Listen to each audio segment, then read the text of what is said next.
Halo pemirsa, welcome to my channel.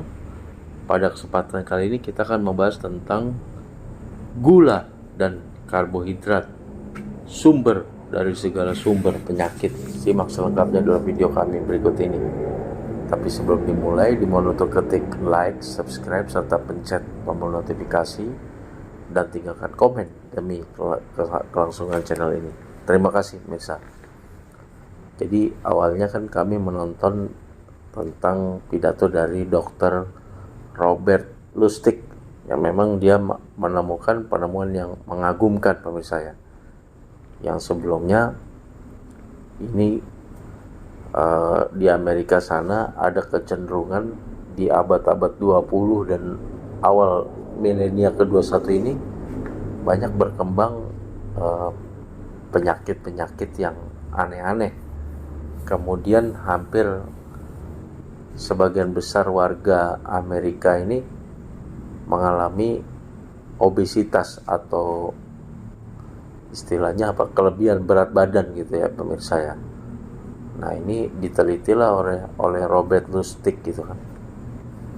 Nah pada saat itu memang dia orang-orang Amerika belum sadar ya bahwa akar permasalahan ini adalah karena tingginya konsumsi gula dan juga tingginya konsumsi karbohidrat yang ujung-ujungnya juga akan dirubah menjadi gula. Karena selama puluhan tahun tuntunan porsi makan dari warga Amerika ini sejak kematian serangan jantung dari Presiden Eisenhower ini, mereka fanatik untuk low fat atau mengurangi konsumsi lemak seperti daging-dagingan dan lain sebagainya ya. Karena pada saat itu disalahkan dari daging-dagingan, steak dan lain sebagainya ya yang berbau-bau fat ini disalahkan sebagai biang kerok terjadinya serangan jantung terhadap Presiden Amerika Eisenhower itu yang mengakibatkan dia meninggal dunia ya pada saat itu. Nah, sehingga gencarlah untuk pemerintah Amerika menerapkan low fat. Tapi anehnya tuntunan pemerintah Amerika ini tentang menu makan ini low fat malah dibanyakin karbonya. Ini kan cilaka 12 ya kan. Dan waktu itu belum sadar bahwa karbo ini bisa menjadi bibit penyakit gitu. Terus apalagi dengan di awal abad ke-20 industri besar-besaran dari gula ya kan. Dan di tahun 70-an nih ada penemuan fruktosa ya, high fructose corn syrup, yaitu gula juga yang dibuat dari sirup jagung, high fructose corn syrup. Ini kelebihannya adalah harganya hanya lebih murah, hanya separuhnya dari harga gula pasir, tetapi kadar kemanisannya 2 kali lipat dari gula pasir, sehingga untung 4 kali lipat, harganya setengahnya tapi dengan kadar kemanisannya itu 2 kali lipatnya ya kan, seperti itu misalnya. Jadi akhirnya seluruh produk-produk makanan karena tadi disuruhnya low fat, akhirnya larinya ke high carbo, high sugar. Akhirnya seperti yang kita saksikan saat ini ya, kalau kita ke Indomaret tidak ada makanan yang bebas dari karbo atau gula. Dari ujung ke ujung makanan minuman pasti mengandung karbo atau gula. Ya. Nah ini akhirnya diteliti oleh Dr. Robert Lustig dan ini ternyata pemirsa ya, Masya Allah. Inilah yang akhirnya oleh Robert Lustig ini diadakan penelitian. Dia semacam menemukan momen eureka bahwa memang ternyata penyebab masyarakat Amerika gemuk, kemudian banyak penyakit-penyakit aneh, orang masih muda sudah diabetes, termasuk kena stroke dan lain sebagainya, ini karena kebanyakan karbo dan kebanyakan gula ya. Bayangkan pemirsa ya, itu di satu kaleng Coca-Cola itu bisa mengandung 10 15 sendok gula ya. Belum lagi kalau kita hanya minum satu ya, belum lagi kita minumnya banyak. Nanti kami akan jelaskan berbahayanya gula ini ya, gitu. Belum lagi dimakan makanan olahannya yang tinggi karbo, tinggi gula, rendah serat atau tidak ada seratnya, sehingga hancur leburlah kesehatan umat manusia ya. Jadi karena itu gini logikanya, selama ribuan tahun umat manusia ini tidak ada yang sakit gula, Pak.